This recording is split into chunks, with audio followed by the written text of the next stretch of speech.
Hello दोस्त, नमस्कार, good morning. Kanyakumari to Kashmir पैदल यात्रा डे 11 में आपका स्वागत है। देखिए दोस्त, अभी मैं उज्जैन के मात्र 30 किलोमीटर पीछे रात में मैं एक होटल में ठहरा था, वहीं टेंट लगा के बाहर सोया था। चलिए आगे आपको जाते हैं और आगे जो भी होगा सारी चीज़ दिखाएंगे।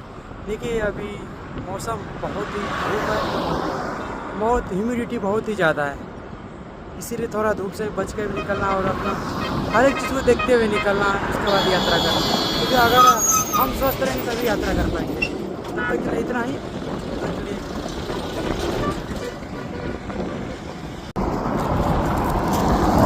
हेलो हेलो हेलो हेलो दोस्त, नमस्कार।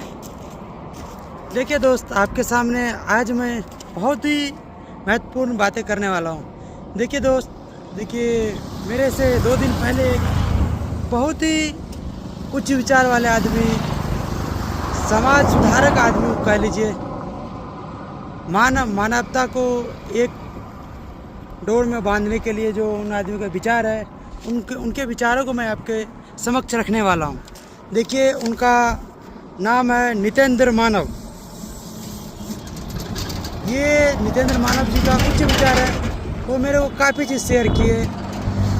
मैं उनके जो कुछ पंक्तियाँ, मैं वो पंक्तियाँ आपको मैं सुनाना चाहता हूँ। देखिए दोस्त, उनका जो आइन था, आपको पता होगा, जो दिल्ली में घटना हुई कुछ साल पहले, जो श्रद्धा वालकर और अफ्ताब वाला केस, जिसमें श्रद्धा वालकर का 35 टुकड़ा किया गया था।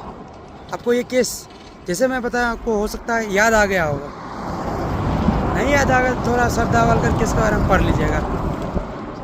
उसी पे लेके है तितली दादी का संदेश। देखिए, उससे पहले मैं आपको बताना चाहता हूँ, देखिए कोई भी चीज़ों को लेकर अगर कभी मान के चले कोई चीज़ लिखते हैं, डायरेक्टली किसी का नाम अगर यूज नहीं करते हैं, तो किसी सजीव या निर्जीव वस्तु का है ना रेफरेंस लेके उसको मेटाफर के तरह यूज करते हैं। तो यहाँ तितली सजीव वस्तु है और इनका यूज किए हैं नितेंद्र मानव जी। शब्दों के बहुत धनी है, जो अपना शब्द सिलेक्शन है उनका बहुत धनी है। तो उनका इस तरह लाइन है, तितली दादी का संदेश। सावधान रहे तितलियों। तितलियों यहाँ लड़कियों के लिए यूज किया गया है, हमारे बहनें बेटियों के लिए ये यूज किया गया। सावधान रहे तितलियों। 35 टुकड़े करवाना, 35 टुकड़े न करवाना।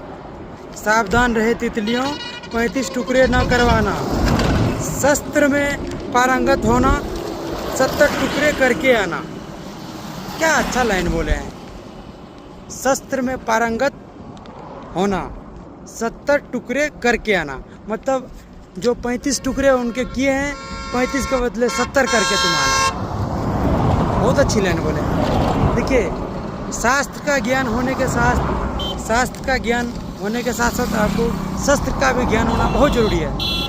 शास्त्र आपके दुनिया का किस तरह से देखते हो, उस नज़रिए से आपको दुनिया को आपको अपने नज़रिए से देखने का वो ज्ञान होता है। और शस्त्र से आप अपना सेल्फ डिफेंस जो होता है, आत्मरक्षा के लिए शस्त्र भी यूज करना बहुत ज़रूरी होता है। ये तो आप समझ गए, तितली दादी का संदेश, ये लड़कियों के लिए संदेश था, समझ गए होंगे। और अहिंसा का इनका डेफिनेशन क्या है नितेंद्र मानव जी का? अहिंसक को हिंसक से बचाने के लिए की गई हिंसा ही सच्चाई अहिंसा है। तो कहने का मतलब ये है। देखिए, सबसे पहले अब हिंसक क्या होता है? देखिए, हिंसक व्यक्ति ऐसे होते हैं जो व्यक्ति समाज में हिंसा फैलाते हैं, दूसरों को परेशान करते हैं, दूसरे के प्रति गलत सोचते हैं, दूसरे को मतलब छेड़ते हैं। मतलब उन्हीं जैसे व्यक्ति, देखिए जो व्यक्ति गलत कर रहे हैं समाज में, अगर उनके प्रति हम आवाज़ उठाते हैं, अगर उनको सबक सिखाते हैं, वही असली अहिंसा का मतलब ये है। ये नितेंद्र मानव जी का सोचना है, क्योंकि अच्छी सोच है। देखिए, अहिंसा का मतलब क्या है? अहिंसा का मतलब ये नहीं है कि आप बहुत बड़े तो राजा हरिश्चंद्र बन गए हो, सच्चाई बोल रहे हो। अहिंसा का मतलब नितेंद्र मानव जी का अनुसार ये है, अगर किसी के साथ हिंसा हो रहा है हिंसा अगर किसी के साथ हो रहा है तो उस हिंसा के खिलाफ आप खड़े हो। असली अहिंसा का डेफिनेशन यही है नितेंद्र मानव जी के अनुसार। होप आपको समझ में आया होगा। तब तक के लिए जय हिंद, जय बिहार। और नितेंद्र मानव जी की सोच को मेरे तरफ से नमन करता हूँ। तब तक के लिए जय हिंद, जय बिहार।